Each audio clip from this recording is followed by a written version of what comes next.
Biscuits and tea. 34. We got a 34. Period. 34 period. 99. We got a breaker 99. We got a breaker 99 coming down the highway. Yeah.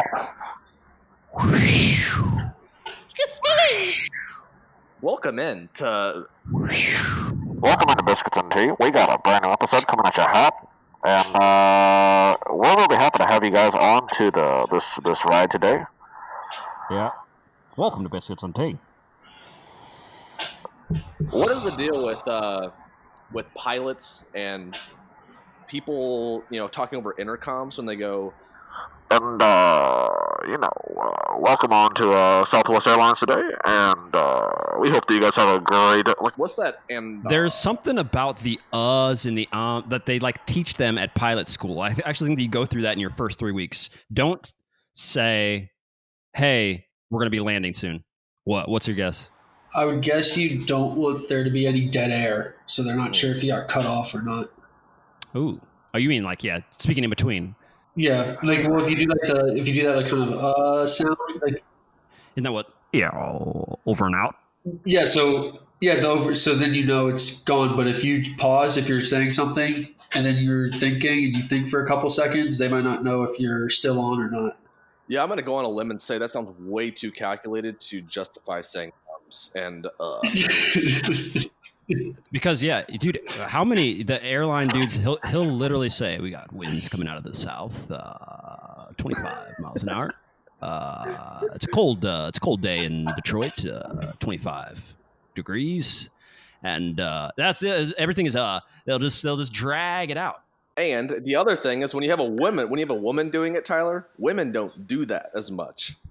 Do they not? I can't remember the last woman pilot I've had. When you have anybody, like it could be a flight attendant that gets on there, they don't do that. They're so much more concise. Thank you so much for riding with Southwest Airlines. We really appreciate your service. If you need anything, please press the bellhop. Thank you. I think when I say it's for no dead air, I would assume it's habit of when you're talking to the air control, which the attendants don't do. Do the flight attendant guys, which by the way, and I don't know how this happened, obviously there's the stereotype that male flight attendants are, by and large, mainly, you already know what I'm going to say, don't you, Tyler? I know exactly. You're flamboyant. Flamboyant. There's so many of them are gay. I don't know. I want to say so many. I would love to know what the stat is, but that became one of these stereotypical. Was that driven by something? Was that driven by this is a safe place, like back when there was some sort of issue, within society, and how did that become a place where? Because I've definitely met way more.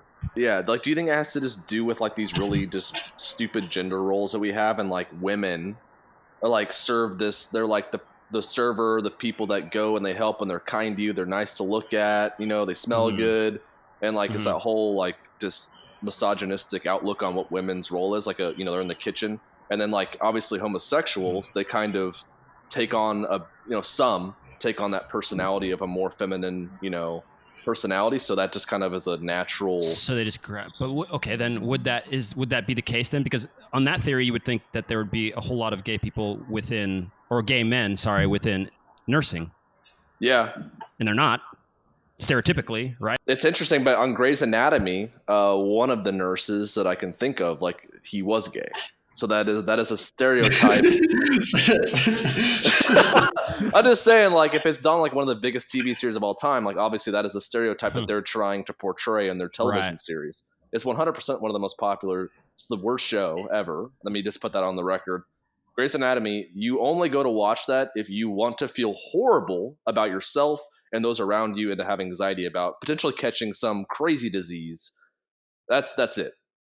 I'll look over at Maddie watching this while I'm doing stuff on the computer for us, and she'll just be in tears, just crying her eyes out. I'm like, should you be watching that? Yeah. Is that what you want going into your subconscious? I don't know. Yeah. It could also be the job like just attracts that kind of personality. Like you have to be pretty outgoing. You have to like being around people. You have because I know I couldn't be I couldn't be around that many people asking me to do something just all the time. Can you imagine? Can you imagine Tyler being a flight attendant? Could you imagine? But I couldn't. I also can't do that job because I would go to the back of the plane and read a book, and someone would ask me for something, and I'd just be like, "Get it yourself." I'm reading the fucking book. Why would I do that right now? You have 2 legs, also. Like, what is this? Yeah. Yeah, I wouldn't be able to do that. But I was going to ask Tyler. Then, could you be a waiter? Well, yeah. But where? Like, you couldn't be a waiter. I wouldn't be a high. No. I'd like to be a waiter at a like mid-tier like Mexican restaurant would be mid-tier Mexican restaurant. Yeah, not the high end. Just are there high end? What's up? First off, I've never been to a high end Mexican restaurant. There's one of the nicer restaurants in Zagreb serves tacos, so it's not a Mexican restaurant, but like one of their big things. It's actually right next to your place. Oh yeah. What is it? Yeah, but what is a high end Mexican? Because like Mexican, American Mexican, and Tex-Mex is. I don't know if there is high end Tex-Mex or American Mexican food. Is there actual traditional Mexican? For sure. Tied that like. It's in Mexico, probably. Yeah, exactly. And we don't have it. Like, we don't have an Americanized version of what we call Mexican food, you know? Yeah. It'd be probably some type of fusion between Mexican and a steakhouse, would be my guess. Exactly. Yeah, it'd be something like that. Well, you have like, you guys been to the Brazilian steakhouses in the U.S.? You've been to Brazil, Tyler, so you know. Yeah, jeez. Unbelievable food. We went to one of the best. Oh, I have. Okay. I haven't been in a while, but like it is like it has to be like winter or fall, and you have to go in there, and it has to be nice and cool outside, and then you go and you just eat all this really nice meats. I can't imagine going in there when it's like 97 degrees in Kansas, and like coming out of there after eating all that meat and just being like having the meat sweats. I think one of my favorite meals was actually in Brazil at one of those places where the first day we were walking around the city, I was wearing my U.S. jersey, and then someone came out of their house like, "Oh, like what's going on?" I was like, "Oh, nothing. Just like we're walking around." And he was from Chicago, but he's been living in the neighborhood that we were in for just maybe 15 years. So he just like started writing up an itinerary, like, "All right, like I'm gonna call like my friend. You're gonna eat here this day. You're gonna eat here this day. This." And this one Brazilian, it's supposed to be one of the best restaurants in Sao Paulo, and it's one of those places where there's no name on it. It's just like a door, just. Oh, Jesus. Yeah. And it was the best meal I've ever had. And the bill was, we ate a lot. It was like a 4-course meal, and the bill for 3 of us was still under like $100. Yeah, that is the greatest thing about the book. That's also, I don't know, America, for all the faults in the food industry, the all-you-can-eat buffet and free refills is brilliant. However, it's also led to a massive amount of obesity. Now, but here's the thing: I don't want to blame. I don't just want to say, "Oh, it's our fault," because it's not entirely just the restaurants like all you can eat and stuff like that. It's what you eat. If we had an all you can eat salad bar, we wouldn't have obesity because it's too hard to get that many calories in that. The problem is that we put a bunch of sugar and we have dessert. We have a dessert buffet that's the same size as the food buffet. Dude, have you been to Golden Corral in like the past 5 years? I know of it, but yeah. Have you ever been? Ever? I don't think so. You're so lucky, dude. Because I would never choose to go there, but like that was like where we would go as a team. Like when we're traveling to somewhere in the middle of Iowa to go play an NAIA school out there, and it's like on the way home, like where are you going to stop? One of these small towns, and the small town has a Golden Corral. And when you get to the Golden Corral, it's just so much stuff. You can get lobster, you can get full-on steak fillets. You can it's just disgusting, dude. It's the worst food ever. If this Golden Corral's watching this, I hate all of you for making that restaurant. It's the worst. It's not bad after a game though. After a game, you can just wolf down. Yeah, until you eat everything and then you realize what is in your system and your body is trying to process it, and it is poison. It is literal poison. You have to detox off of it.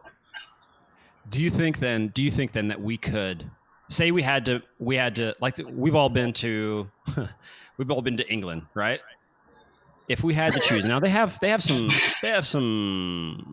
all you can eat buffets over there. Like it's westernized. Clearly, if we had to open up something from the U.S., an all you can eat buffet, what type of food would you choose in order to be most successful? A Chinese buffet?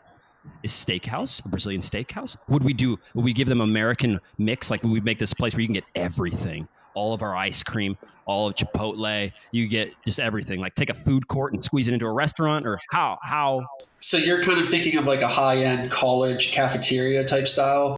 But you've got to make it a restaurant. You've got to make it a restaurant, and it's got to sit next to a bunch of other restaurants that are competing with you on a street where you have Italian, Chinese, like, Indian. Like, it's just that's the way it is if you want to get into that business. I have it. Okay. Go ahead, Tyler. Tyler, if you have an idea. I don't have one.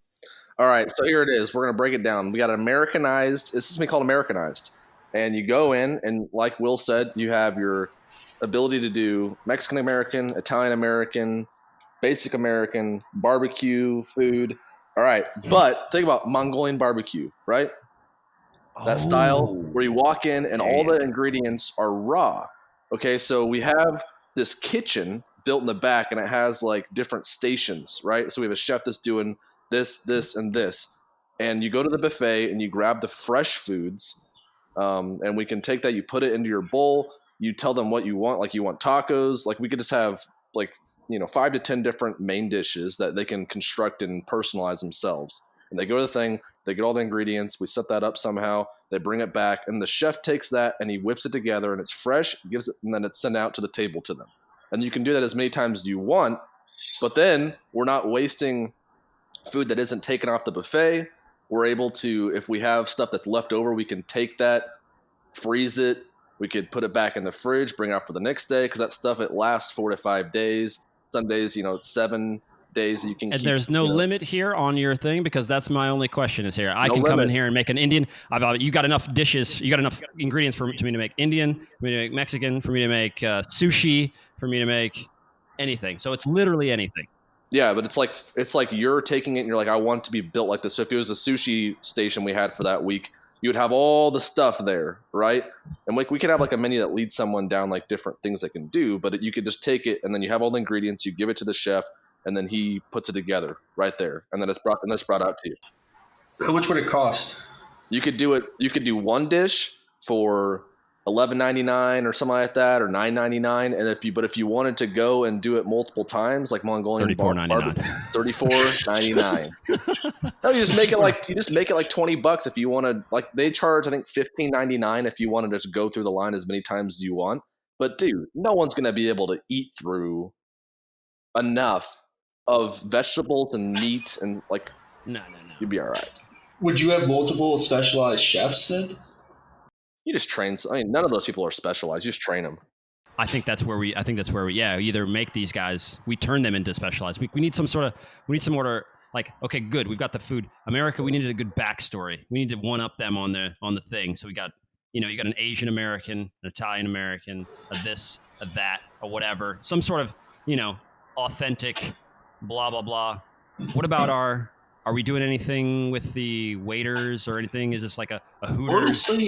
Honestly, I think I'm surprised you guys wouldn't go with this from the beginning. I think all you could eat barbecue, if you throw that anywhere with an American style barbecue. It's just expensive. It's high end meats, It is, but yeah. I mean, if you throw that in London, I wouldn't do that in a buffet though. If I was gonna do a barbecue restaurant, I would make it a high end like Jack Stack, or I wouldn't even do it like Oklahoma Joe's. I would make it something when you're going there, you're going to taste the most insane barbecue sauces, the most insane rubs, like just really unique, but like all in like Kansas City and like St. Louis and Houston inspired. Like it would be all these Memphis barbecue things, and it'd all be tied into one menu where it's like you come here, you're going to be able to go like on a barbecue tour around North America. What do you think of Carolina style barbecue? So different. Do you like it? I don't know. I like it a lot. I think it's you can't compare it to Kansas City barbecue because it's Carolina. It's all vinegar based barbecue sauces. So it's just a whole different thing. You can't compare it. Like Kansas City, you have brown sugar, molasses. You have all these sweet, and then you have like this, the chili, and like it's sweet and spicy. Yeah. And it's almost like I always like consider like Kansas City, it's like barbecue candy almost like in Kansas City. Then you go to like Texas and it's like heat, and you have all this like more like zesty flavors. And then you go to Memphis and it kind of goes to this vinegar and zesty. It's so different. I think the majority of places kind of follow Kansas City though, if that's sweet style. Oh yeah, everyone has a sweet and spicy. Because Carolina, I can't stand Carolina barbecue. I have to try this then. Yeah, I don't know enough of. I don't know. It's just making me think because now we moved off of an all-you-can-eat buffet to basically a proper restaurant. But then I got the idea of: do you think it would be possible to make a high-end fast food restaurant? Absolutely. Well, you can make things in America, especially. You can make things seem high-end, and based on what I saw in England, you can make things look very high-end very easily. Just like McDonald's, or even if you could we like pitch the McDonald's franchise? Pay the whatever the franchise. How much does a McDonald's franchise cost? Let's freaking go there. 150. You want to look that up? I'm gonna go 115. Are you talking just for the rights? Yeah, I mean that's how it works, right? I mean not talking about because I don't know how much is it. Do they build the building, and will you have to buy the building properties? they own the land. wow. McDonald's does. Yes, they own all of the land and all the places. That's something crazy. I saw the documentary. I don't know. Is it much more than 115,000? Is it like $1 million for a fucking McDonald's? Take a guess. This is so what do you get? What do you get out of this? You get a store, like you literally get a store. To begin operation of a traditional McDonald's franchise, it ranges from blank to blank. This includes the initial franchise fee of blank that must be paid to the franchisor. Oh wow! So are we guessing the franchise fee, or are we guessing to start the whole thing? So including the initial franchise fee, what is the total investment necessary to begin operation of a traditional McDonald's franchise? Low end. Low end. Low end, I would guess 600-700. Yeah, 750,000, but maybe it's close to $1 million. It is 1 million to 2.2 million, and that's going to be depending on if you're building a McDonald's in California or building a McDonald's in Fort Hays, Kansas.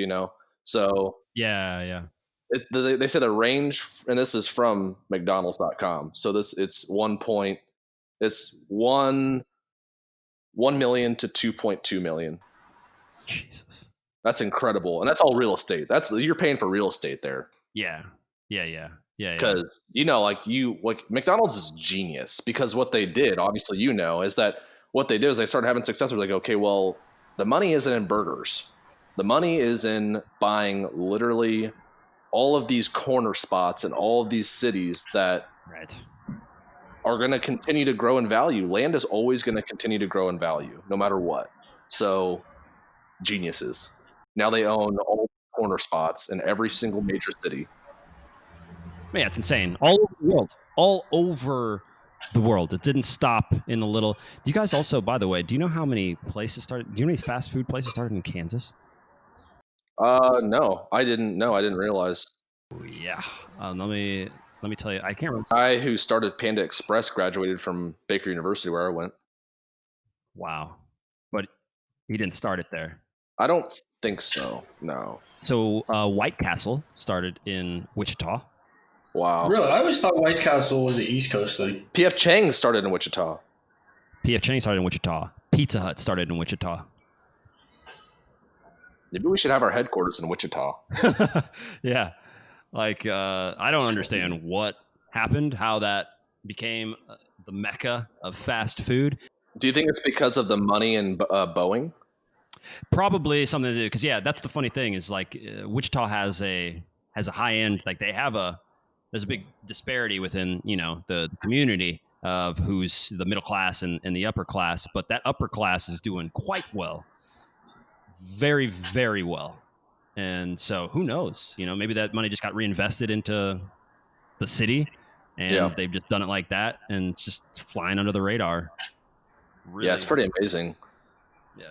I think Kansas City in general, like they really did use it as kind of like a test. You know, I don't know what the whole history behind building the plaza and that architecture around that, but that was one of the first areas of outdoor shopping center where they were testing out in a smaller market to see, okay, where can this be built in other areas of the country back. Yeah, and I was talking to somebody. Over here. They have a big issue with the fact that we don't have centers. Like downtown is downtown, right? But it's hard to pinpoint. You call P&L a center of Kansas City? Where's the downtown of Chicago? All right, I know downtown. Is it on Lakeshore Drive? Is it, is it in... Yeah, we have these things called cars, so it doesn't... That's basically what I said. I go, you don't understand. Like, you guys have been here for like 8,000 years. Like, I don't know how long you have been here. It's 200 years, give or take. And it's already the same size as your entire continent. Like, there was nothing. So, like, we just spread everything out. So I don't know why you feel weird. I get it. It's different because you can, in Europe, you can walk places. Let's bike here. I get a little annoyed looking at bikes over here because they start to think like they have the same mentality as cars over here. Where did you start to think you can start? And oh my God, the other day I came out of a grocery store and you put your bike right next to the store. I took a bike there. Well, the sidewalk in the U.S., you would ride your bike on the sidewalk, of course. Yeah. In Europe, that's absolutely forbidden. Sidewalks are for walking. The street is for biking. That's how it works. I was getting ready to get on. I just got on the bike. This old guy walking with his wife. He must have been he probably was nearing 200 years old. He was walking slowly right next to me, and I was just kind of getting the bike going, just kind of waiting to see the cars who's coming by and stuff like that. And he didn't say anything. I don't know if he knew if he could speak to me or what, but he started shaking his head and started pointing at the street like this. He was giving me this nod, and I didn't respond to it at all. But I just got on. I'm going over there. But that's how they are about it. It's that way. The bikers along the Croatian coast this past week were driving me insane.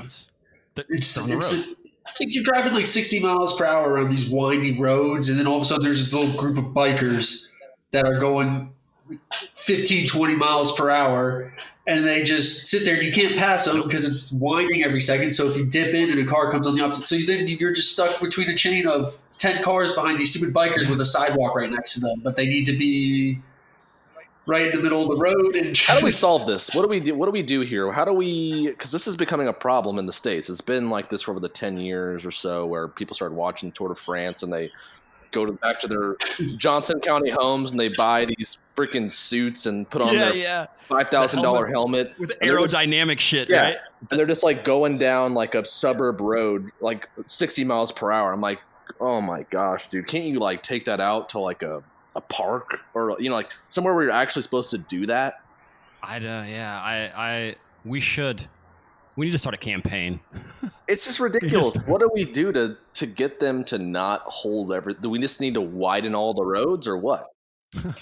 Well, that's what our neighborhoods in Northern Virginia have done. Is in a lot of roads now there's a little bike lane in the road too, and then the lanes for the cars, which works out pretty well if you're in somewhere where they have them. But because England had it, especially in where was that place that Knox took us after Blackpool? Claude. Yeah, Claude Van Damme. No, yeah. No, I don't remember the name. Polton the Fold. Polton the Filed. Yeah, Polton the Filed. Yeah, there they had the bike lane. Yeah. We don't have that here. Well, how many people are gonna have to get ran over in America before we're maybe we should build a bike lane? How many people are run over a year? Death or just accidents? I think we should go accidents. There's probably quite a bit of. I don't know how many deaths there would be, how many biking deaths, but biking accidents, I think there's probably in 1 year. 25,000. It's deaths. It's deaths. In 2018, how many deaths were in 2018? Biking deaths. Are you sure this isn't motorcycles also counting as bikers? Bicyclists. Bikes. Oh, perfect. There can't have been that many. 3,500. Okay, what do you say, Will? 3,500. That seems like too many. I'm gonna go deaths. There's 200. Yeah, straight up killed in a traffic crash on a bicycle. A vehicle and a bike. If it's more than that, I'm troubled. Like, I feel bad. I hope it's less, but some of my gut is telling me that it's more. So I want to say that it's like 1,500, but I feel like it's like 5,000. Yeah, you're on the right thought. So it's 857 people were killed in 2018 on bicycle rides. So I expected it to be quite a bit more, to be honest. More than nearly 1,000. I would have thought that it would be like closer to like 2.5 because, I don't know. It's just big cities. Everyone's doing that, and I feel like it's so easy just to run over someone. Like, I think that's part of the reason. I bet accidents. It's a crazy amount of accidents, but in big cities, usually cars aren't going that fast. I'm sure they get hit all the time, but you don't die from it. I wonder how many just accidents there are. Oh my God, you guys. Yeah, I just looked it up. Don't look. Okay. Tell me the car accident deaths per year worldwide. Worldwide? Worldwide? Worldwide. Well, if you think about how big insurance companies are, how many people are in the world? I think we must be closing in on 8 billion by now. There's 8 billion people on Earth? I think so. Oh my God. What?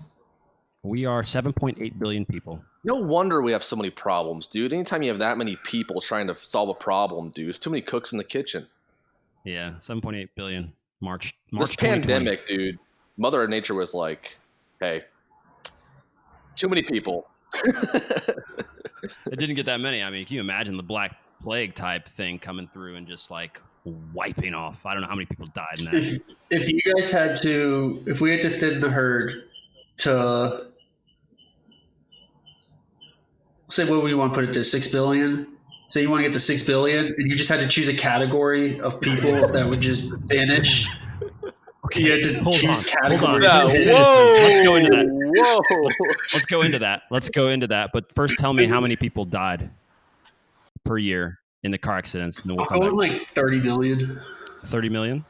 So worldwide, for accidents or deaths?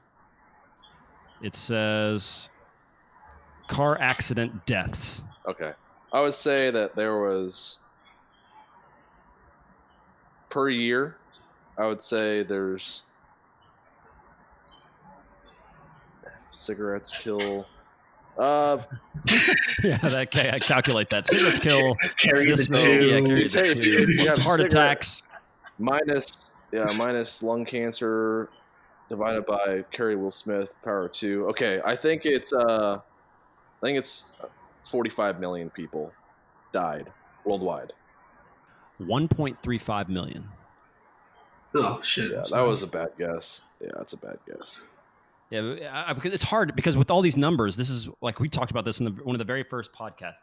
With all these numbers, it don't mean anything. It's hard for me to conceptualize 1 in 30 million because I don't know when we start dealing with issues.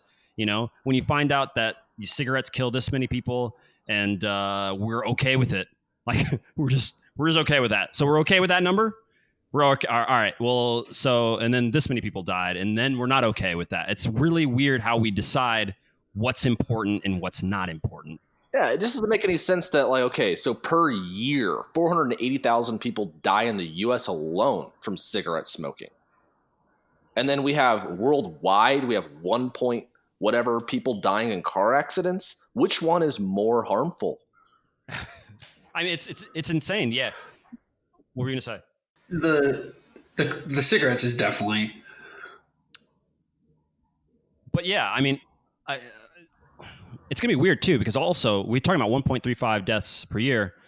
our good old friend who we seem to, who's like he's going to have to come on the podcast, but Tesla's trying to solve that for us, right? We're going to have some automated, cars that's going to drastically take down car deaths, at least in the US and then in most of the Western world. And then as it trickles throughout the rest of the world and it becomes standard, it's going to be nearly as much as people die on trains, maybe, which is very, very minimal compared to everybody just swerving around, smoking cigarettes and other shit, dying, So, Tyler, if I had to choose, though, one group of people to eliminate from the world, other than goalies, we would. They wouldn't even get close. You wouldn't even get close to us. Well, there's a lot of goalies out there. There's a lot. There's not. I don't think there's 1 billion. All right, so then I'll take you one up. Then I'll make this a philosophical, because Biscuits and Tea is a high quality, high end podcast. It becomes don't get it twisted. Yeah, this will be used to start civilizations in the future. These theories and philosophies, yes. No, you guys might be thinking in a different direction than I'm thinking in. Well, no, I'm thinking you're saying if you need to thin the herd. And you need to, we're thinning the herd. What I'm saying is I'm going to make that a philosophical question, is can we come to an agreement now that there is one group of people that exhibits one character trait that we can all agree on Earth we don't want anymore? And can we get that within about 1 billion people? And regardless of if they're also really good at basketball and can dunk, we wipe them out. See, that's kind of where I was going. So when you're doing that too, is that characteristic is then you just have to find the level that you set it at of how much, because mine would be whatever bottom percent of bad drivers. I don't know how it's going to be calculated, how the algorithm's going to work, but if you have a driver's license and you drive and you are below however many people we need to get rid of to set that at, that's what I'm getting rid of. It's just the worst drivers. So I think we can solve this actually by incorporating some other, because there's more than one bad trait, right? Well, because if we go to what's killing the most amount of people worldwide in general, though, cancer, heart attacks. I think it's mosquitoes. Mosquitoes. What kills the most people in the world? What is the leading cause of death in the world? I would say it's diarrhea. I think it's caused by disease. Cardiovascular disease. So cardiovascular disease. Shit. So heart attacks. And it kills about how many? It doesn't. How many people? Yeah, because if we can know that, Tyler, that doesn't help. So are you trying to take that to everyone has to run a mile time, and then the lowest? I'm saying that 147,000 deaths. That's it. In the US. Oh, in the US. You can't get worldwide stats, huh? It's tough. Yeah, heart disease costs the United States about $219 billion each year. Just in 2014, it's more now. Who's making that number though?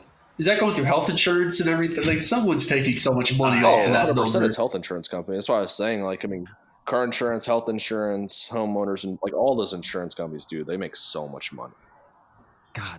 So, but yeah, that's also an issue, right? For our economy to run better, we need these people to die so more companies can have money to spend more money to expand their businesses and to provide jobs for people that aren't dead, but that we're trying to kill at the same time and get you on this pharmaceutical thing. It's a really weird system.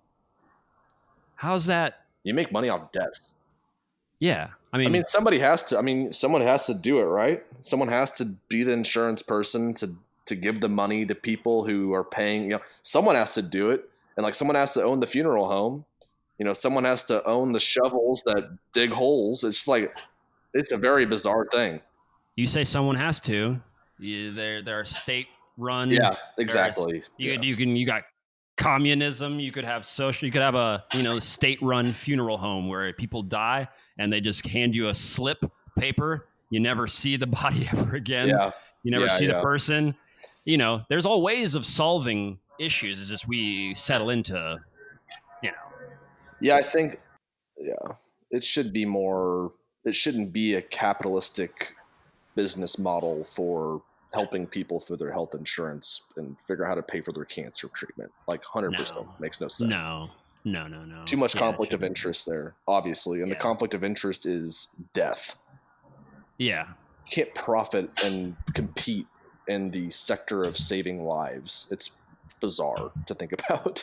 One of one of my friends was working as he was writing the code for a children's hospital to make sure that the bills get sent out right to everybody. So he would have the bills of all of these people, and the amount they would charge for just the smallest things on these bills was just absurd. It'd be like 3 cotton balls, $85. Like just crazy numbers. And he was like, yeah, they just charge that much because if those 5 people get their insurance to pay, then one person doesn't, then the hospital, like, they say, oh, well, we're out $250,000 from this person's treatment. And I'm not convinced that we can't solve this problem as a society in a way that you just take a little bit of money from our $700 billion from getting our tanks to go.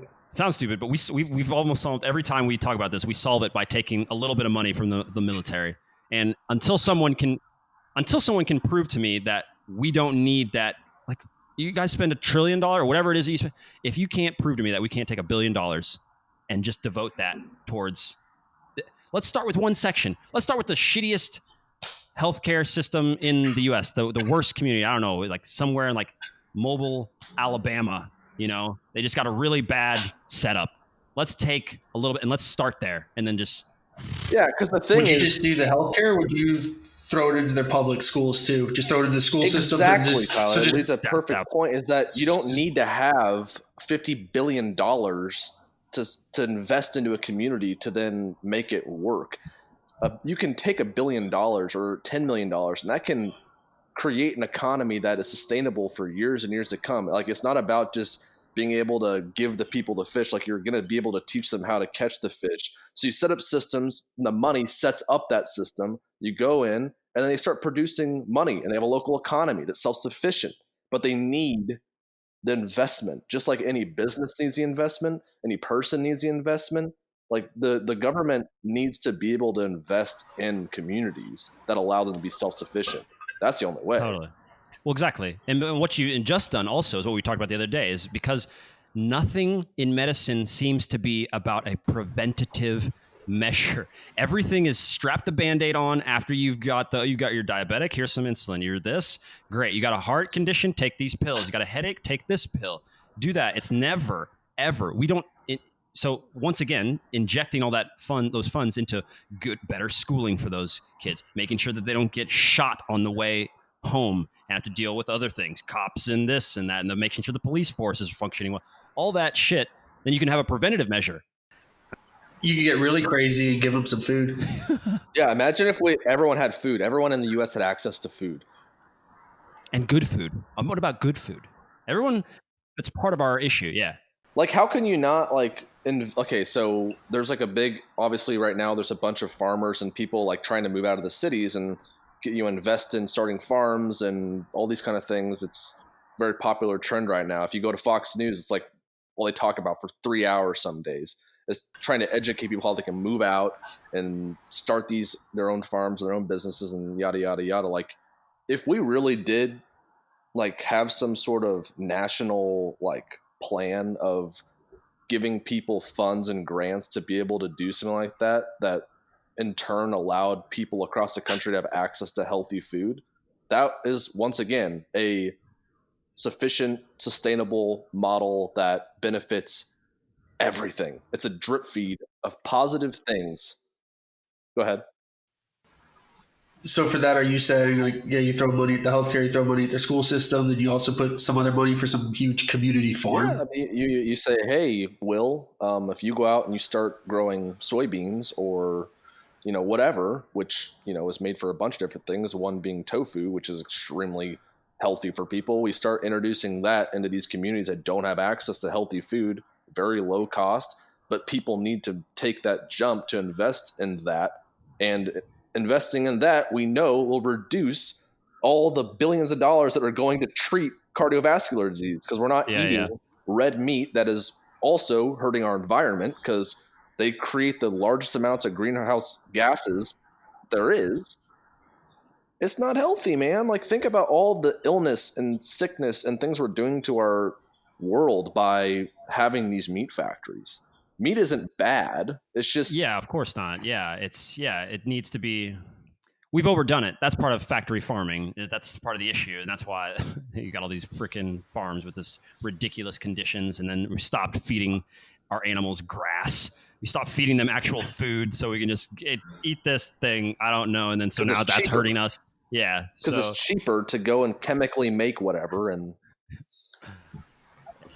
I don't think the meat industry has that much more time, though. Regardless of if the meat industry, I think all the synthetic meats they're making, they're getting close to once they get the price. Once they get the price down, it's. I mean, I definitely, if it tastes the same, I which mean, a lot of people say it how much? Like, does. you guys have obviously you're traveled a gonna lot eat more than the- me. When you guys go out to somewhere like in Asia, like they don't eat a lot of like red meat, do they? They don't eat a lot of. no, not America produces and has more beef than anyone in the world. I think we produce. I think something like 30% of the world's. It's something crazy. We do more. We're all about it. But red meat isn't. No, for sure not. If you're talking about Asia in general, Croatia is pretty big. Some of the Balkan regions. I don't know about Russia. Never been there. I don't know what their choice of meat is, but clearly chicken is still going to be the number one. I would assume Russia is pretty close to where we were in Finland. Yeah. I mean, Russia's huge, though. It'd be like, what's the general thing to eat in LA versus what's the same thing you're eating all the way over there in Atlanta? They're just not the same people anymore. Is it the climate, at least? Because I assumed a lot of what people eat is based on what your climate was. But it's coming up to They where have beaches and sun. Yeah. Do you remember where Sochi? You remember the Olympics? I think we had this. You remember? Was that the Summer Olympics? I think was in Sochi. That's Russia. Like we had the Summer Olympics. Like over. It's nice. It's warm. Even Crimea. It's warm. Yeah, I'm just so curious to know how often on average does someone in Asia eat heavy meat dishes per week. I mean, they have beef. Beef. I mean, if you're talking about China, for instance, beef is still part of their culture and part of their farming. It's in plenty of their meat dishes. I don't know. I was just always under the impression that they ate a lot of poultry. Per capita meat consumption in China is still half of that of the United States. Right. So people in China are starting to eat more meat because it's more accessible. We have imports and whatever, all that kind of stuff. But what I'm trying to prove here is they've been able to have a sufficient economy and country system because they haven't been focused on all these big meat producing companies. They eat rice, they have tofu, they have seafood, they have all these other alternatives that are not only healthier, and China is a healthier country than the United States, but they just have access to cheaper, more nutritious items that they include in their nutritional diet every single day. Here's your problem with China. I don't know if they're 100% healthier. B, they have a huge issue with smog. They have a massive air pollution problem that is also destroying their community. They have been wearing face masks in some of their big cities since well before COVID. And on their news, you'll get a report about the air quality index per day. So they have their own issues. And one of the other big issues on meat in America is we don't tend to eat meat and vegetables. We tend to eat meat with processed food. We tend to eat hamburgers and we tend to eat bread. Some of the bread at McDonald's actually never goes fucking stale. Like you can leave it in your car, it'll fall into your car seat. It will never actually go. It won't rot. It's processed. It's not food. The bugs in your car don't even fucking eat. They don't eat it. Yeah. They don't. This is a literal test. They don't eat it. It rots. They want to go. They'll eat the apple. They'll eat the rotting apple. It's fine. It's good. But you leave the bun of a McDonald's. They don't eat it. Yeah. It's not food. So we're eating not food. Just like we're adding ammonia, cyanide into our cigarettes. We're just like we can inhale. That's fine. It tastes good. It makes you feel good. You like it, and that's the great thing about those things, that you eat them and you do feel satisfaction, 100%. But is that is that the reason to be doing that? Because you might be able to eat an apple and eat a nice bed of rice and just be feeling great. There's people, obviously, I don't know if you remember this, but back there was this cartoon when I was a kid called The Jetsons. Do you ever hear that? You hear about that kind of? Yeah. I used to watch Jetsons. So one of the things is that they were always projecting to the future, right? And so they always had the flying cars, and the whole idea back in, I don't know, I want to say the 60s, 70s, 80s was, in the 2000s, because like this number 2000, like it is just going to be nuts. Flying cars and like they got, roads coming through the air and like people are teleporting and it's like 2000 is supposed to be this incredible thing. And yes, it was a technological boom during that time. But one of the things they had there that they were projecting out is that we wouldn't be even consuming food in the way that we were, is that we'd be doing this in some sort of pill form, some way to, and there are companies still trying to find ways to produce a pill. Tyler, they've got to. I physically I need the action of eating. That has to be, that has to be a huge part of just being a human, is like eating food, right? Like that's the basis. How do you just pop it in and how does your brain, what the hell's going to happen to your brain if you don't ever have to eat food anymore? Well, I would like to direct you guys to Exhibit A, foodpilldiet.com. Developed with a patent with NASA. So it was obviously some sort of space thing. It's plant-based. Okay, it's USDA organic. It's a non-GMO project, verified. All right, and you take it says here. This is what it says. Here's how it works. First, you take the food pills. You'll replace traditional food with meals comprised of our food pills. Each of your meals will include 50 food pills, all of which contain a plant-based whole food material, no additives, no artificial ingredients. You'll consume an average. What? You got a chicken pad thai one? Or I don't know if there's any taste, but wait a second. You'll consume an average of 8 meals per day, every 2 hours, to effectively eliminate the feeling of hunger. All right. So, I mean, it would be nice sometimes, but I still want to sit down and. I could see. I would bring those if I was going camping. I'd bring a bunch of them in case we got lost, and you just have. I wouldn't eat them. I would just bring them. I bring normal food that I'm going to eat, and then if something went wrong, then you have a bunch of food pills. Yeah, I mean, but you'd have to take them every 2 hours, and the calorie intake. Could you take them and like bodybuild? No, it doesn't look like it. So you're just going to be getting just enough to not feel hungry. Well, just enough to them is right here. The low calorie diet, 800 to 1,000 to 200 calories per day. And as they put here, allows for rapid and healthy weight loss. I eat a lot of calories. I eat a lot. Going back to the Jetsons really quick, have you seen the theory that the Flintstones and the Jetsons are living in the same time, and the Flintstones are the lower class, and then the Jetsons are all the rich people living up top? That's great.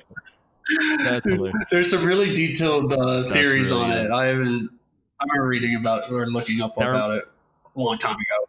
Yeah, giant gaps. We talk about a bunch of rich, and we have all access to internet and all this crazy shit. And then you go down the street 25 miles to another city that's right next to my city, and they have nothing of that nature.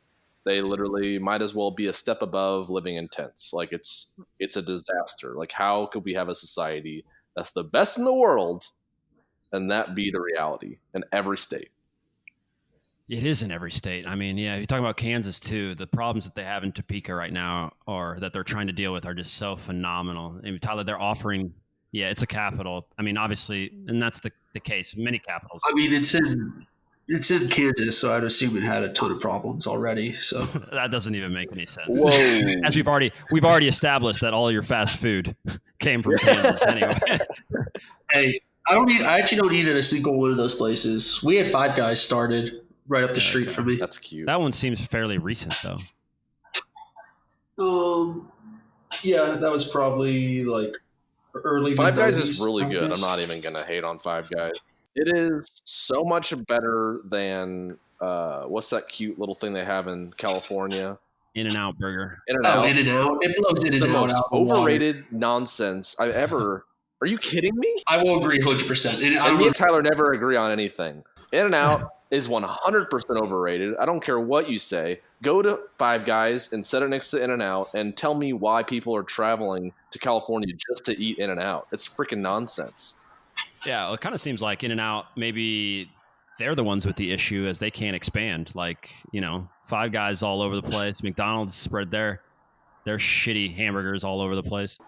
I might take Wendy's over In and Out. In all honesty, I haven't had a Wendy's in a while, but Wendy's is not bad. Baconator.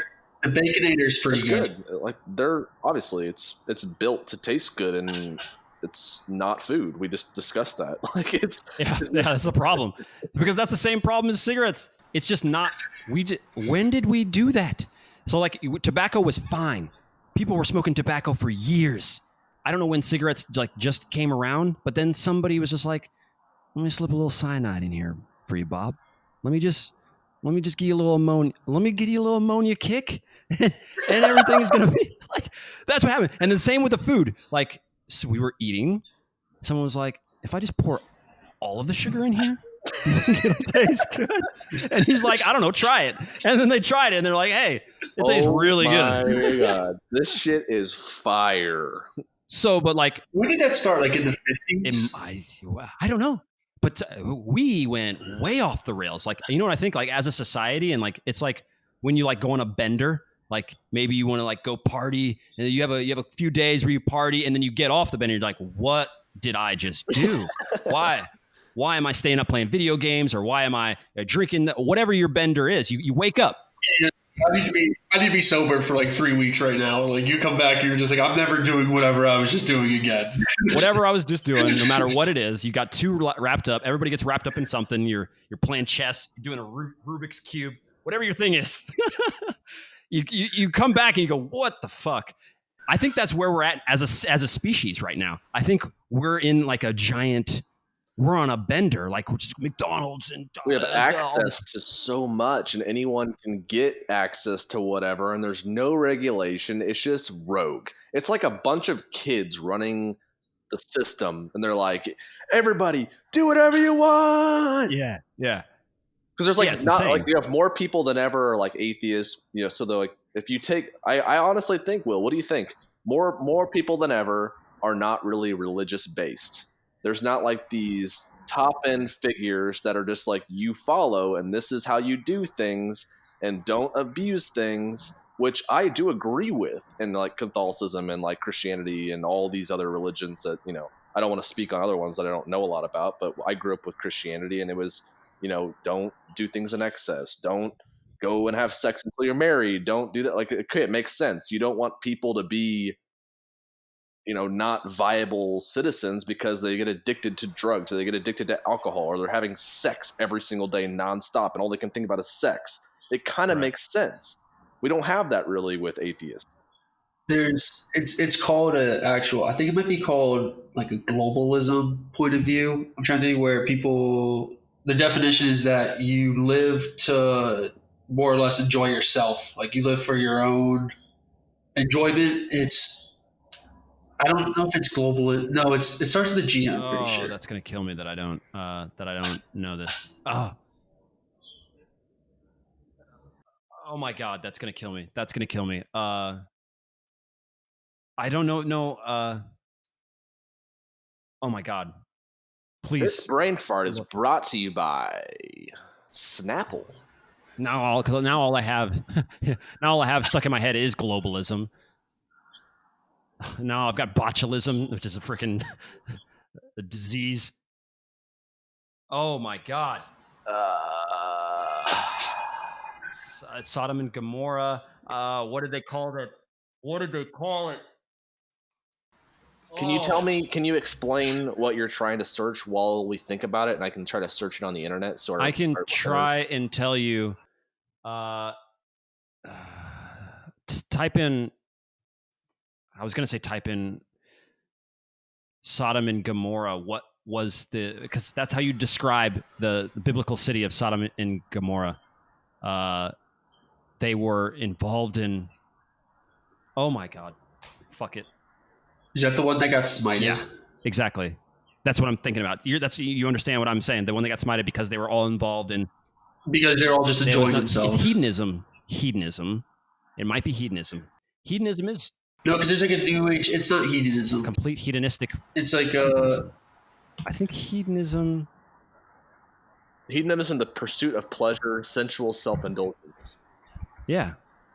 No. It's not. There's another. Like obviously, that's very close. Like that is one, but there's an actual. That's exactly what you said. You said in pursuit of. I know it's, but there's. Because I think. All right, we'll look up synonyms of. Yeah, look up a synonym of a hedonistic society. Yeah. Hedonism. It's something. Yeah, I do know there is another word. You're right, but that would be it. And Epicurism. No. Self-gratification, pleasure-seeking, self-indulgence. Now it's literally defining the word hedonism. There is another word, Tyler. You're right. But because I don't know, hedonism just comes off with the. Almost it sounds like you just don't give a shit about anyone else or anything, kind of, which is kind of. I mean, that's the whole point, though. I mean, because the point he's getting at is that what he's saying in society, and B, I don't know that it's necessarily linked to atheism, because you'll have societies over here, in Scandinavia, atheism is growing, and there's a less spiritualistic nature and definitely a much less religious nature. And they have some of the most calm, they have some of the lowest crime rates, et cetera, but it's all about, it goes down to personal responsibility. You don't want a society where no one has personal responsibility. Exactly. For themselves or for the people around them that they don't identify, like they don't identify with their neighbor. They're just like, if my neighbor, doesn't cut his grass, I'm going to go over with a shotgun and just blow up his whole family. That was okay, and that's fine. Let me clarify, because I'm not advocating that I think atheism is tied to this idea of self-indulgence at all. I think that atheism actually is leading, it's a secular lifestyle. I think that perspective and the majority of people that are atheists is more about, hey, how can I make the world better, regardless of what higher power or anything that's going on. A secular lifestyle, that's how I think all three of us kind of live. It's like, regardless of what's going on or what we don't know or do know, like, we're just going to try to live a positive lifestyle in general for ourselves and for the people around us and for our community. Yeah, that just makes more, it seems a more logical thing to do anyway. No, I'm definitely just trying to enjoy myself as much as possible. And then it definitely fits in that if I see someone who's really struggling or something, like that makes me feel bad, like empathy for them. So then you feel like it feels good when you help someone out. So it all just kind of fits into this. You know what's one of the shitty things from religion that's probably misunderstood, but what our current society goes, you're like in Catholicism, you're not supposed to feel good about that. You're not supposed to feel good, Tyler. That's not good. So they want you to deny this human emotion, this clear human emotion that we all seem to feel, that when you see someone without food and you go get them some food and they smile and say thank you, don't you? What are you doing feeling? You're supposed to do it for not for the thanks. Don't do it for the thanks, man. Just do it just do it. One of my favorite philosophers is Ayn Rand. You can pronounce it Ayn Rand too. It's this woman. She's this Russian woman. She's type in. All right, I'm going to throw this out here right now. You guys have never seen Ayn. I love you. She might be one of the most unattractive women. AYN space RAND, and then hit Google Images. AYN space RAND. Okay. Okay. Now. Now, that being said, I'm just throwing that out there just to give you a picture of her as a person overall. No, she's dead now, but she is one of the biggest badasses you will have ever seen. Click on Ayn, watch one of her, because her entire philosophy, I believe, was called not individualism, but whatever. It was, her whole thing was against this idea of I'm supposed to give and not want and receive. I'm supposed to give. And so she promoted this idea of not necessarily being selfish, but actually, I think it's called individualism. Objectism. Objectivism. Thank you. And she was born in Russia. I think she had to deal with the entire Nazi situation, etc. She came over to the U.S. She just became about. If you listen to one of her talks, she's just an unbelievably badass woman, projecting that you need to use your own logic in order to figure out what's best for you. And why? I feel good when this guy eats. So I like it. She was a Russian-American writer and philosopher. She was known for 2 best-selling novels, The Fountainhead and Atlas Shrugged, and for developing a philosophical system she named Objectivism. Yeah. Wow. That's also just such a counterproductive way of thinking, of trying to convince people to not feel good about it. Because if I don't feel good, I'm not going to do it. You're not going to heaven. You're not going to heaven. You're not going. You're not going. Just so everyone knows, so our listeners understand, Objectivism is the concept of a man as a heroic being with his own happiness as a moral purpose of his life, his or her life, with productive achievement as his or her noblest activity, and reason his or her only absolute. I'm trying to read that that sounded. Yeah. That confused me.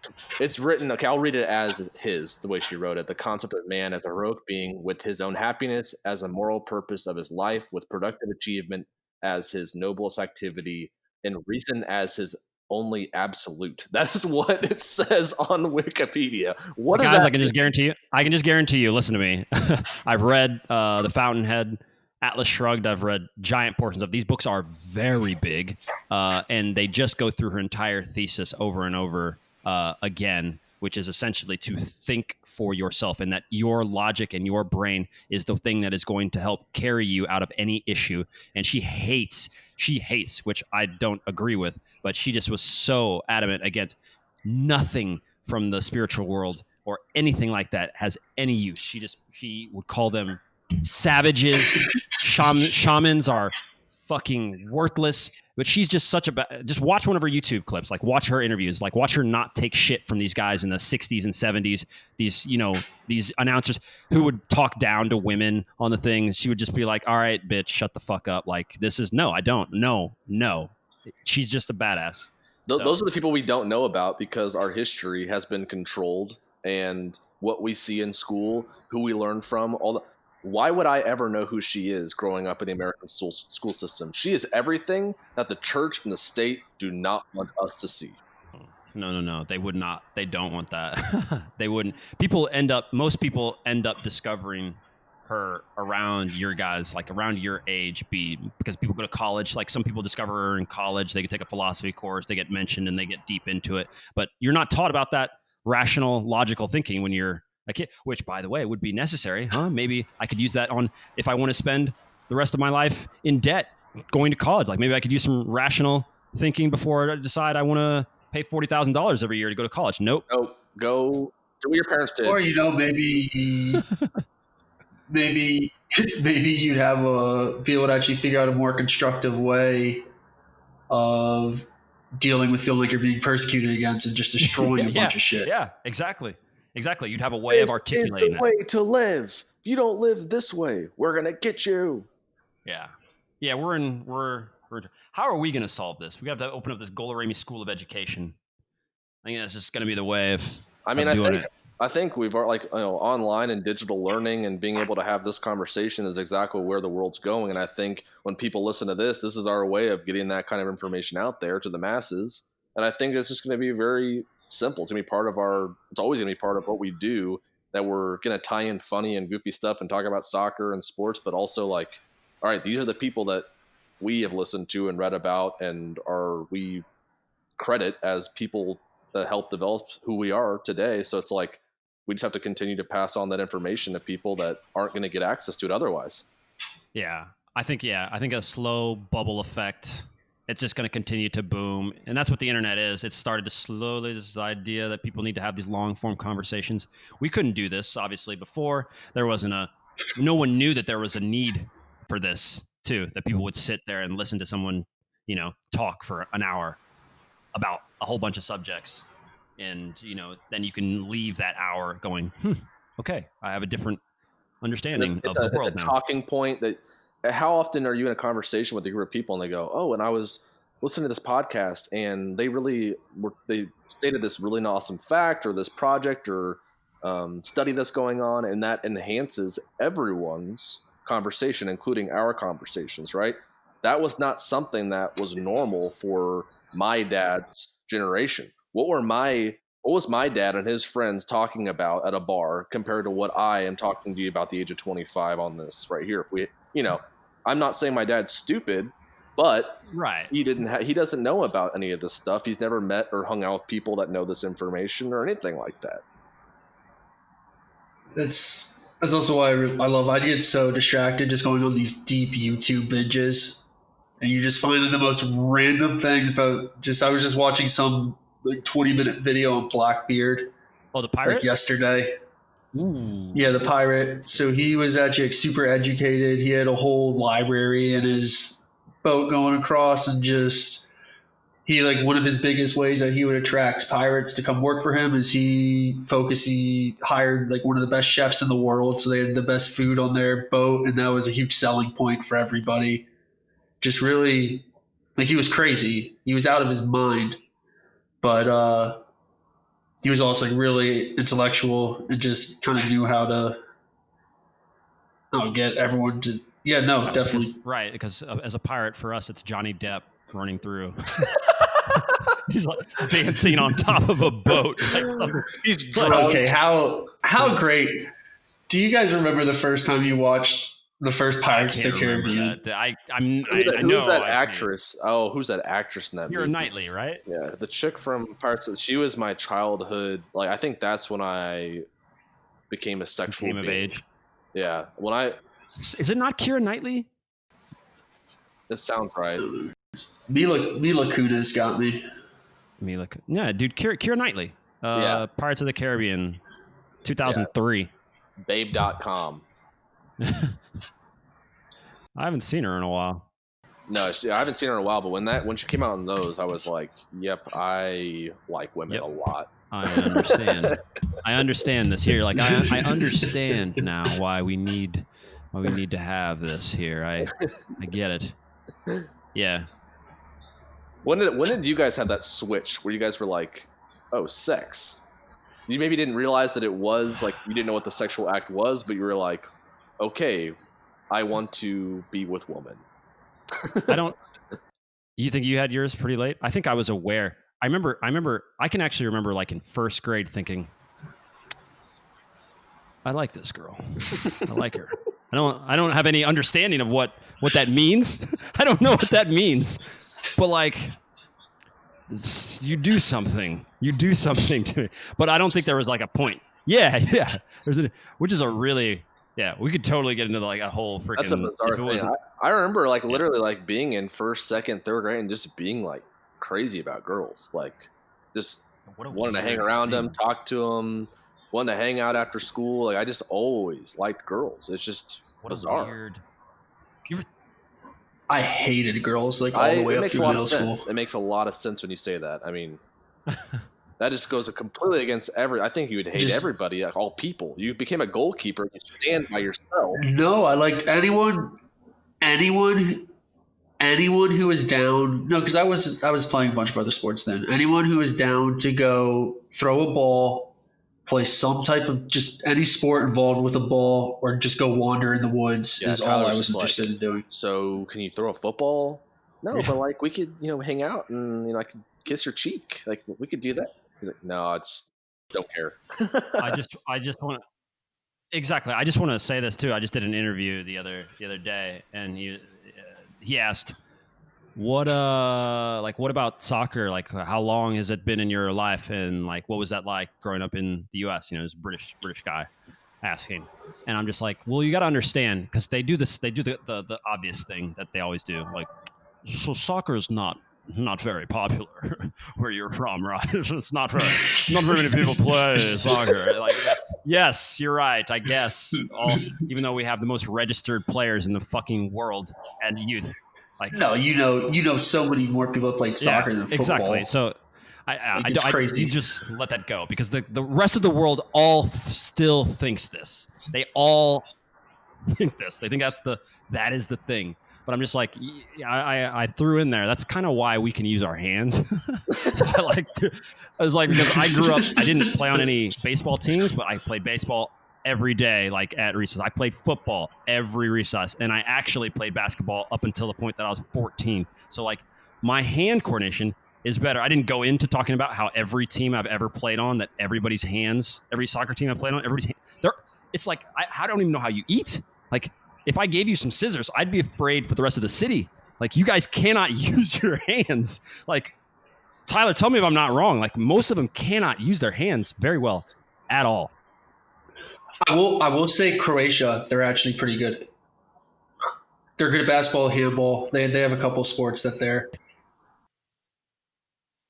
Is this why Spain is so good at soccer though? Is because like if you think about it, like if you're blind and deaf, just stay with me. If you're blind and deaf, and no, if you're blind, your hearing and your nose, it works better. If you don't have hearing, if you're deaf, your ability to smell and see things is enhanced. I don't know about that one, but I don't know about that one either. But I know the first one. When you're blind, the first one is right. Sensory, it increases. I know that. And if you're not using your hands, if you don't have hand abilities, are your feet abilities? Ooh, I see. No, B. I think it's just time spent. Because growing up, I played soccer, basketball, lacrosse. But maybe that's why you're not very good at soccer. Bunch of pickup football. Like if I spent all that time. He goes. I think maybe that's why you're not good at soccer. Oh, but I would be a lot better if I didn't do all that. Maybe I left basketball because I think basketball actually helps a lot. But instead of playing those, I just spent all that time also playing soccer. It's possible and it's not possible. It's possible, maybe, and yes, maybe, because just like you said, a lot of the things you learn, because you're learning movement, you're running, you're learning different types of things, and then now you're standing in goal. Obviously, you're like this. You're going to move. Maybe you take 2 steps in a game, and then you dive. You know, at least that's how B and I do it. We maximize our efficiency. What if we just stood on the line the whole time, B, and didn't move until a shot? First goalkeepers ever stay on the line. They never move up. Just how would you take your goal? Would you take your goal kicks from the goal line, which you technically are allowed to? You could. Yeah, why not? We're gonna revolutionize. I gotta say, B, I didn't get to see you dive too much in it. Well, you got to work on your landing. Oh, I totally do. Your landing, you like bail out all the time to go up onto your. You got to just get a mat or something, and just. I don't know if I want to be landing on my body. I don't know if I want to be. That's why I say get a mat. Break that fall with your strong bicep. I do. I break it. I break it with my hands. I break it. Yeah, you break it with but usually, the ball's supposed to be. I'm pretty sure I saved those shots, though. I feel like nothing in our philosophy involves catching anything, Tyler. Yeah. Everything involves slapping, swatting, sliding. Yeah, exactly. Did you see Lloris had a monster save where he did your tip over technique? Yeah, he did the tip technique. He did a tip save. Why is everyone not using that? They do. It's just it's not for. It's on like rocketed shots where you just need to get the rules about how you're supposed to save goals. Obviously, we've talked about this before, but when has there ever been a goalkeeper that all he cares about is do not let the ball get inside the goal? And this guy goes out there and whatever it takes, this guy does not give up goals. Yes, that's the philosophy we're going. Yeah.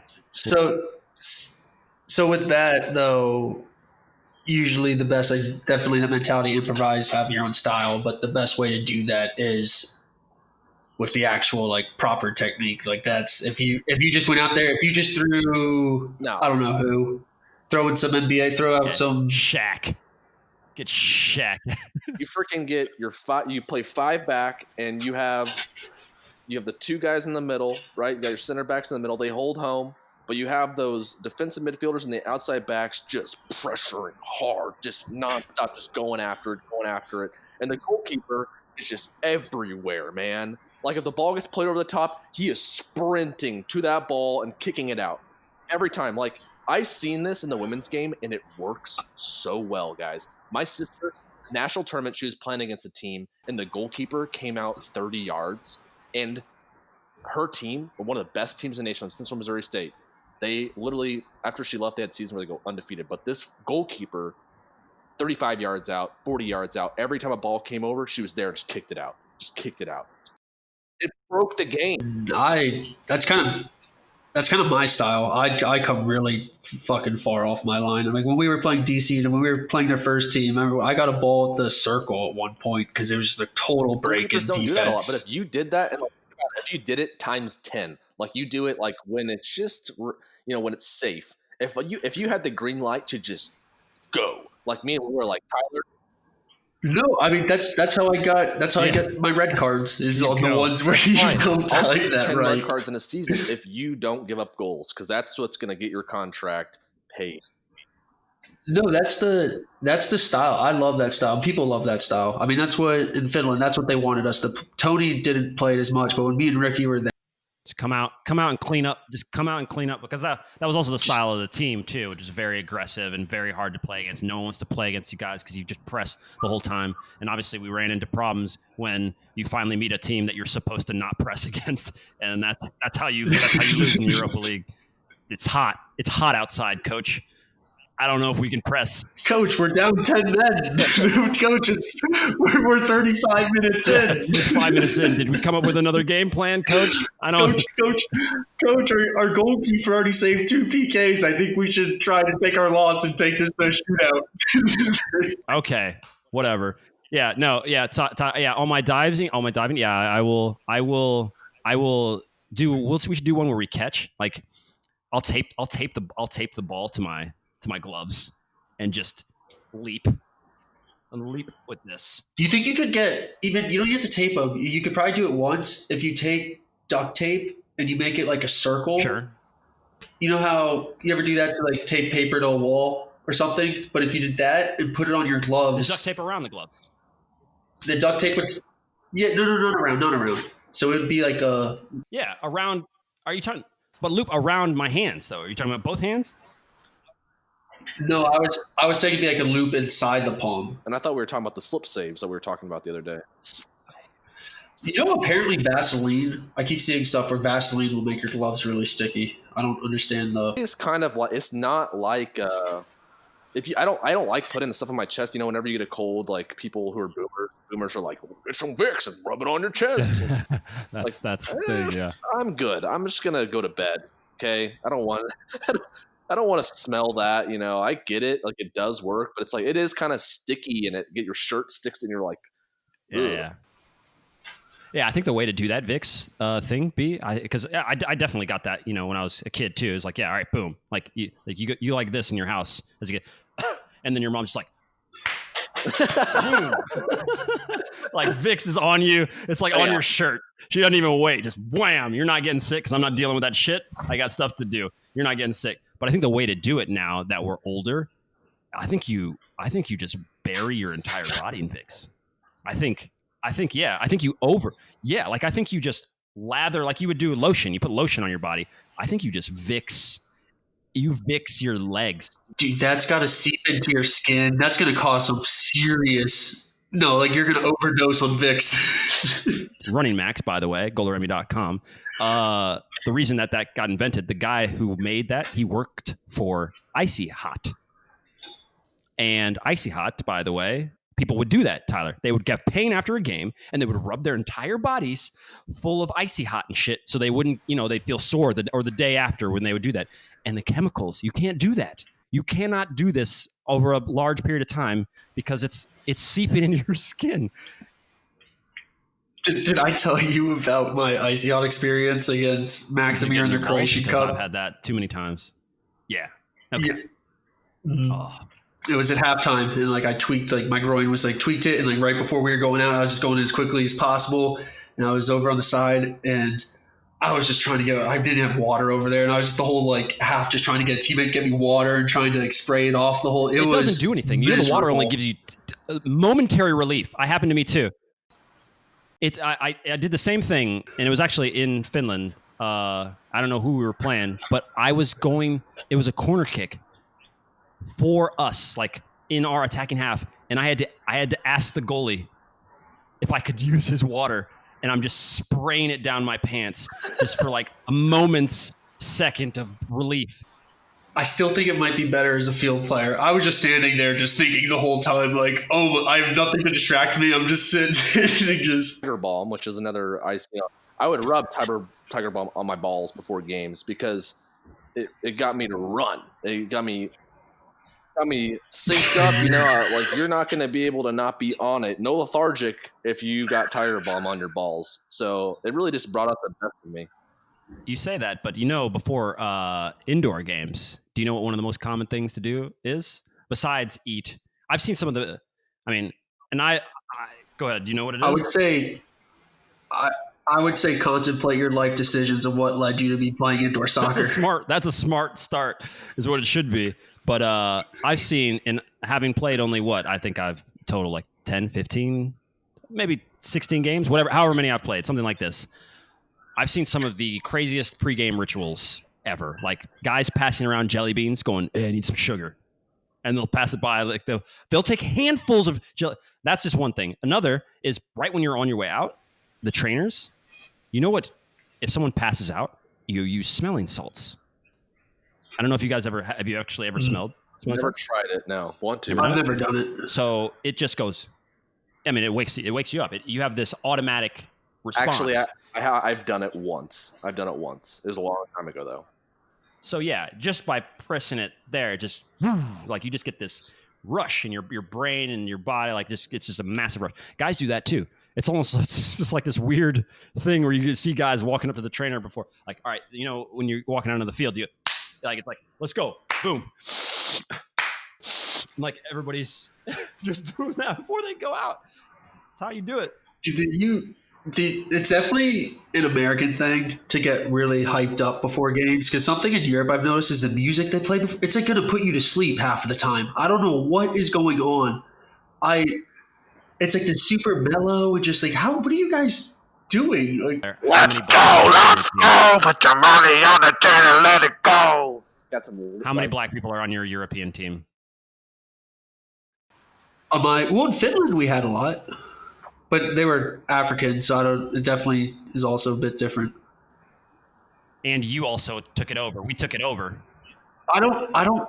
Oh yeah, I forgot we had the music in Finland. So, did we do it for pre-games? I don't remember if it was us in pre-games. But sometimes it would be our music. It would be our music. What I've noticed in Azerbaijan, we had a coach who coached in Russia, and he was of Russian descent, and he's so militaristic. You know Eto'o, B, right? You know Samuel Eto'o, of course you know him. And Tyler, you know who Samuel Eto'o is? The black guy, Cameroon, best striker, one of the best strikers of all time.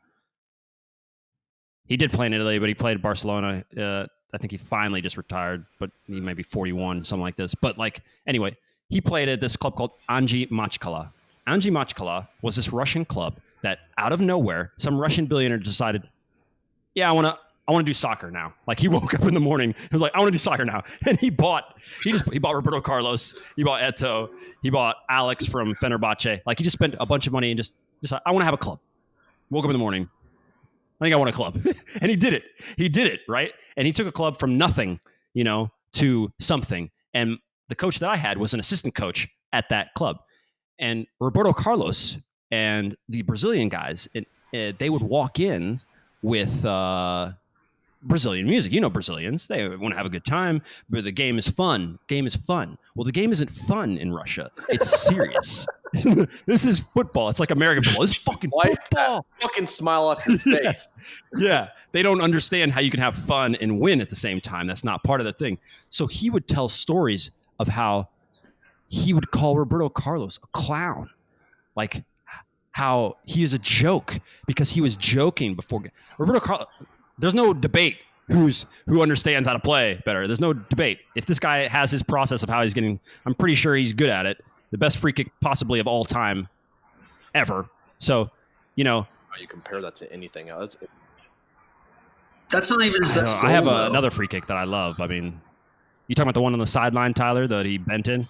That's just ridiculous. Yeah, the one on the end line. Yeah, the one ridiculous. that has to be. It's ridiculous. That has to be. I don't know if we've seen a player like him in a while, like at his position, and like who is somebody that you would even say he's comparable to? I mean, Marcelo is in his position now at Real Madrid, but he doesn't have that devastating shot. He's not scoring those goals like that. Dribbling wise, Marcelo might even be slightly better, but as a force, it's just not. There's no. I think maybe Bradley Beal. Who'd you say? Did you say? I just missed this guy's name. Who's the dude on the US Bradley national Beal? team? That kind of sounds like that should be his name. Michael Bradley, yeah, no, Michael Bradley, yeah, gosh, because Roberto played outside back. That's what he played, right? Outside back. Yeah, he played left back. That's what I thought. Yeah, left back. So I would say that maybe Danny Alves is like someone who is even not even as good. I don't think he's as good as Roberto Carlos, but he's like no, I don't think so. You're right. That's a good push. Yeah, like if you had to choose someone, he liked to push forward. He can shoot. He was right-footed, but he does have a pretty dirty free kick too. He does have a decent free kick. Yeah. And who are good outside backs right now? Like who are the? I don't know who the best outside Marcelo, back is. Obviously, I think Marcelo probably is the best right now. People crush him because they say he can't defend. They say he can't defend, but it's because his offense is so dominant that they don't like to talk about how like that. I don't know. It's a good question. Really interesting. I think that's one of those positions. If he couldn't defend, wouldn't he just be playing left wing? Well, they can attack. Sorry, they have possession of the ball always. Yeah. It's like, what are you gonna do? I don't know what they want us to give the other team the ball so he can prove that he can defend. I love the outside back position. Like I was actually something I enjoyed playing whenever I would get the opportunity to, for whatever reason, if someone got hurt or if I was playing for a different coach or whatever, because you have more options from that position. Yes. So for left back, you're working with the forwards and the center midfielders a lot, and then sometimes you knock it back to the left back. The left back is knocking it to the left midfielder. You just hit the defensive midfielder, the attacking midfielder, the forward, or you could help swing the ball to your center back or to your goalkeeper. You just have it's just a whole different outlook on the game. I'm not a big fan of outside backs. Why? Because outside backs were screwing you over all the time. They just turn around and pass the ball. Deal with it. Keep it. It's fucking.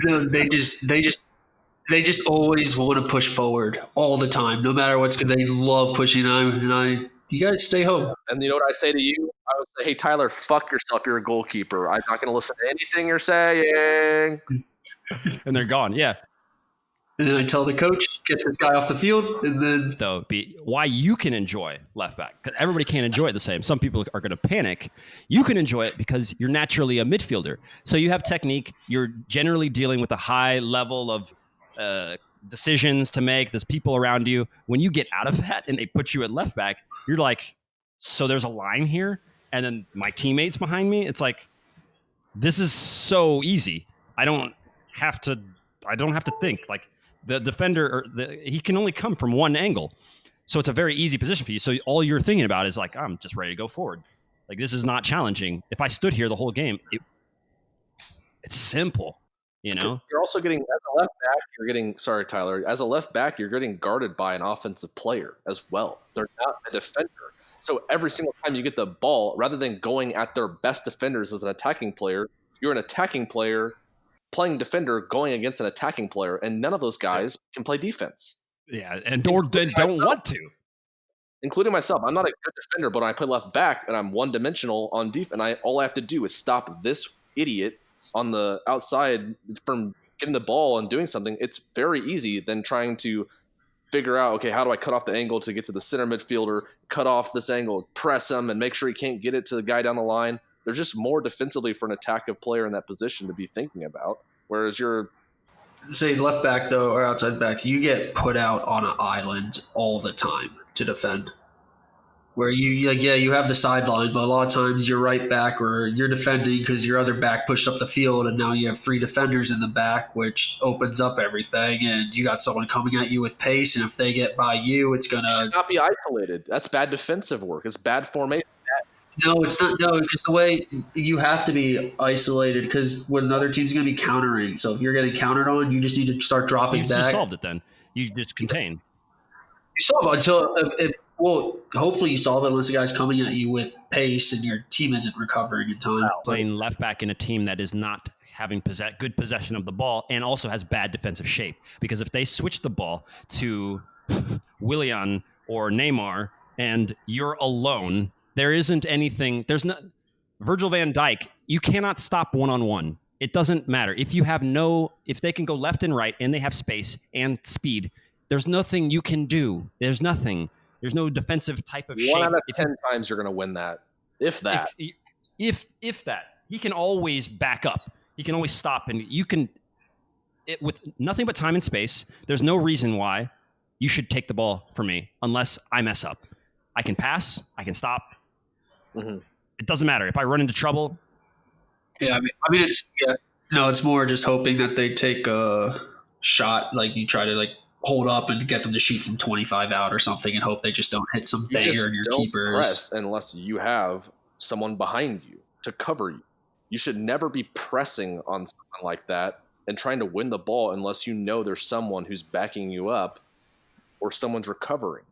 Exactly, in your area.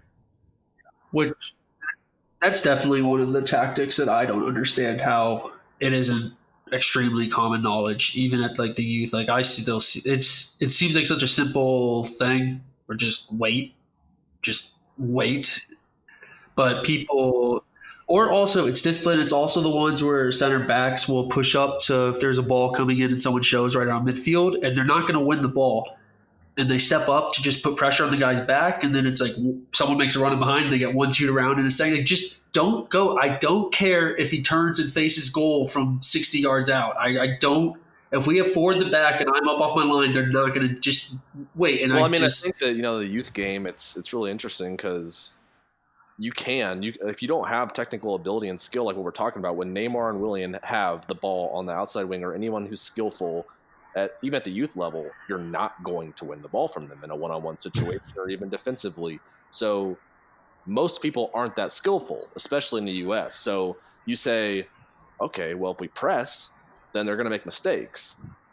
But like you said, Will, when you go and you play against skillful people and you try to press, you get destroyed. You get destroyed. They literally can't wait because then you don't even make them go into their bag of tricks because you come running in and you solve it.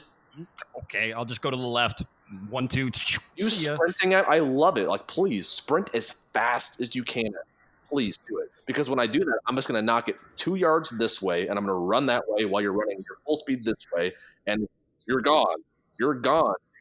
When you start playing it like chess, when you start thinking about it and you think about angles and defense, that's when you see a bunch of 35 to 45-year-old guys go out in men's league who played at a high level, and they go play against Sporting KC's U17, U18s. That is why you see them dominate them and never go on a full-out sprint. Yeah, they never sprint. That's hilarious. Men's leagues are quite honest. Half of the times, I like the girls so much more playing than the guys who just kind of stay in their own little position. They get the ball 1 or 2 touches. They like get it off their feet. Like there's so much more helpful. Unless you put them in the back, they're kind of useless just because they just can't match pace with someone running, a guy running. But in the midfield, I'd much rather a lot of times have a girl who's actually played somewhere. I don't know. I just had a different outlook because my sister obviously was a center back growing up, and her teams, man, like their defensive shape and lines and how smart they were, because it's just. I'm talking co-ed though, because it doesn't matter how good your shape is if you just take a 10-yard touch around them and just. Speaking of that, you guys remember the U.S. Soccer? What was the charity event that I played in? That we went to. No, I'm confusing the U.S. Athlete Council with the U.S. Soccer Foundation. U.S. Soccer Foundation. The DC. I don't remember what it's called, but you know what I'm talking about. Yeah. It's a charity event where basically they have both the political parties come and they create a team and they play against each other and people donate money Exactly. to the foundation. But exactly. And then so congressmen and women played, which I have two things to say about that, which I don't even know if I remember. I told you guys these stories. One, of course, you guys will know. Do you guys remember how fast the NFL players were when they got running? How they couldn't. Oh, yeah, he was also God. he was like 240 pounds and just swallowing.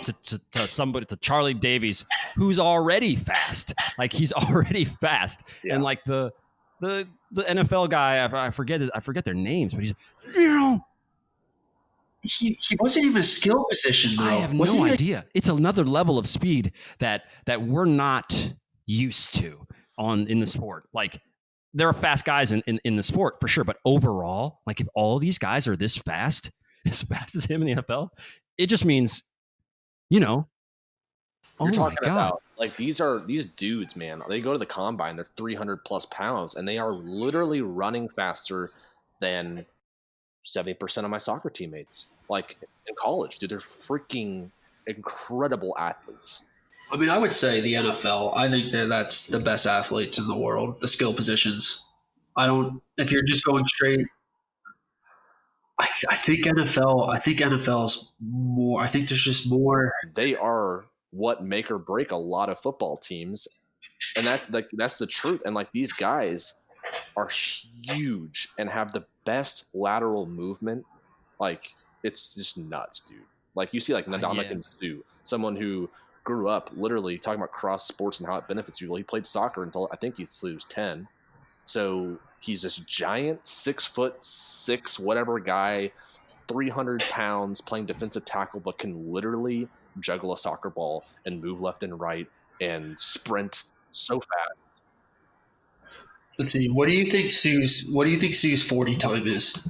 I'll look it up. These people, the defensive lineman. I would say Sue was a 4'9". What's the fastest? With the Chiefs had the fastest dude. What's his name again? I forget. Tyreek Hill, he ran a 4'3". Tyreek Hill, 4'3". That's what I thought. 4'9", 6'4", 307 pounds, 4'98". He bench pressed 225 32 times in a row. I was gonna guess like right under 5. I think but that is so. Could you imagine that just body of mass? There's nothing. You've got to duck or you've got to dive at his knees and then just curl up in a ball. That's too much force for you to deal with, to you to match that force. That's not how it works. You can't tackle that amount of force coming at you at that. You need to deflect it somehow, like jujitsu straight up. There's no way. That's what always cracks me up when people talk about goalkeepers are crazy or something with that kind of physical side, or even here when I lay hits on people or get hit and I don't really care. Like, oh man, like you're like kind of crazy. And I was just, this is nothing compared to what's going on over there. Like I'm one of the biggest ones on the field already. Dude, you're giant and you're physical, and they are not giant and they are not physical. So when you go out and you jump like a freaking madman, and like, yeah, you're gonna win that. But you are. But here, the keepers here just aren't that. In Europe, but they've taken that trade off. They've taken that trade off with the feet, though. They're technically so good. Most of them are technically just to a level that our goalies just don't get, because they're just not. They're busy having good hands, And so there's this big trade off for the most part. We're just generalizing, but yeah, it is like that. American keepers grow up playing these 5-hand sports, and these guys played on the field some and in goal.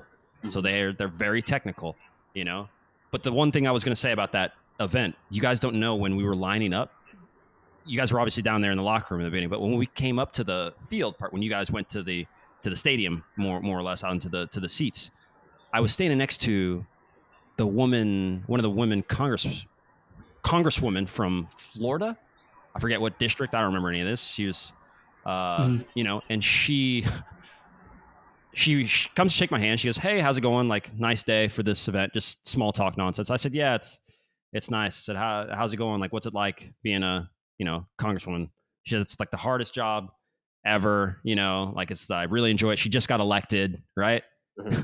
She doesn't know who I am or what I do. She asked, what do I do? Like, what do I do? I saw, I play soccer and, do some stuff. And she just goes to her, they have interns. Tyler probably knows this in Washington, all these people. Yeah. So, too. She just goes, Ryan, take a picture. He's a soccer something YouTube thing. Like she just took this. Yeah. It was like, take a photo op. She was just like, I'm new and thing. Take a photo in case this person is important, in case you're something. That's it. And then she was like, all right, thanks. And then she just like move on. There's no interest in, having a discussion. It was just, this might be a good opportunity to say, I stood next to this guy, He supports me. He told me he voted for me.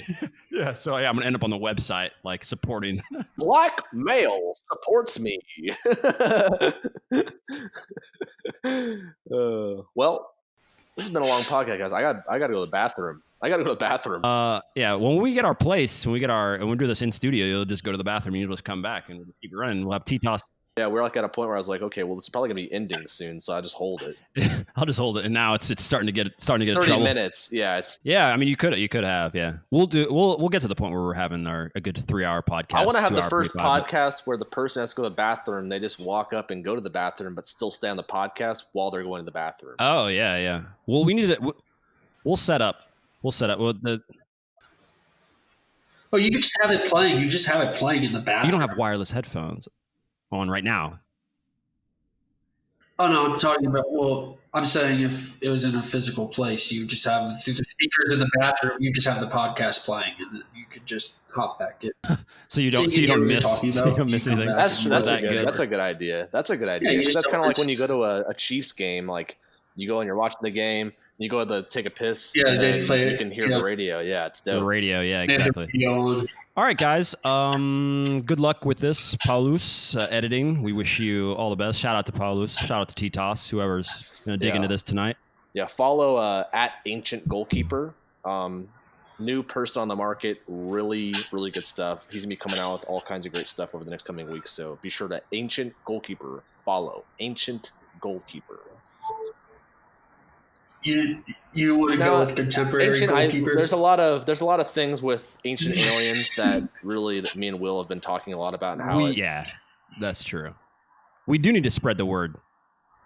We need to spread the word on that. I think we should tie that into our next GK blog. We should next time talk even more about the GK blog stuff that's going on. Give us a chance of what's going on out there. Get some more viewpoints because it could be more long form because people in the comment section. Honestly, we could make we're serious. There's a lot of people that think I'm serious. Hey, did you see on my comment? So it's on the channel profile. I commented like, "What on earth did I just watch?" And someone below's like, "Oh, dude, it's just a joke, dude." Yeah. This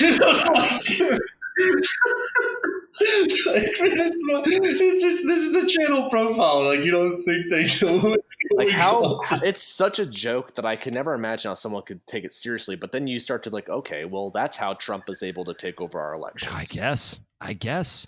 So we can just keep taking this, and I think we're going to continue with that mockumentary style. And I just we're deadpan. It's the onion. It's the onion, dude. It's and it becomes. I wonder, because that sort of humor we don't typically even do on the other channel. It's such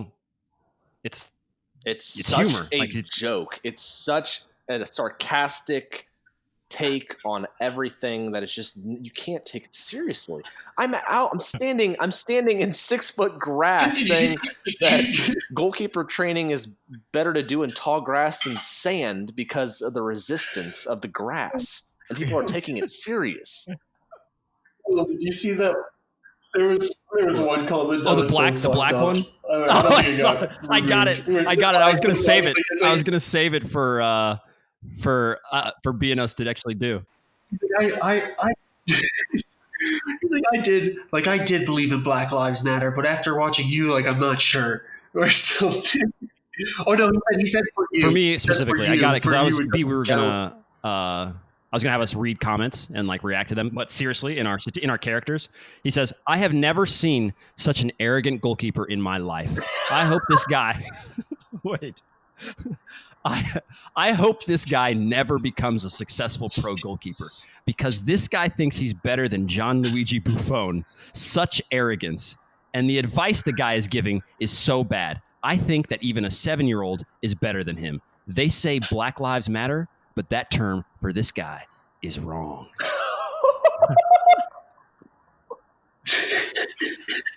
That's the worst you could ever say right now. Ever. And then, wow, dude. Oh my god! No. I was like contemplating taking it off and but I was like, this is too this has to stay. It's too funny. It's I'll need to do a video too at some point, just going over all of Mike's fanboys comments. They're so fucking funny. His life does not matter. Exactly. Yeah. Therefore, I know. Yeah. It's so. Yeah. No, we can leave those on the joke videos. If it's on some video that's serious and you're teaching something stupid, yeah, delete idiots. That's stupid. They shouldn't have. That's fine. You're just That's gold. spreading nonsense. It's horrible. It's horrible, but it's gold for us to just. It's a joke video. So Let's it's go perfect. break that down and talk about that, and just that's a whole joke in itself. Holy smokes! I know. So. All right, I gotta go. All right, guys. Yeah. Yes. Subscribe. Check out the audio version if you are, and check out the video version if you're listening to this only. And we will see you guys freaking later. Peace.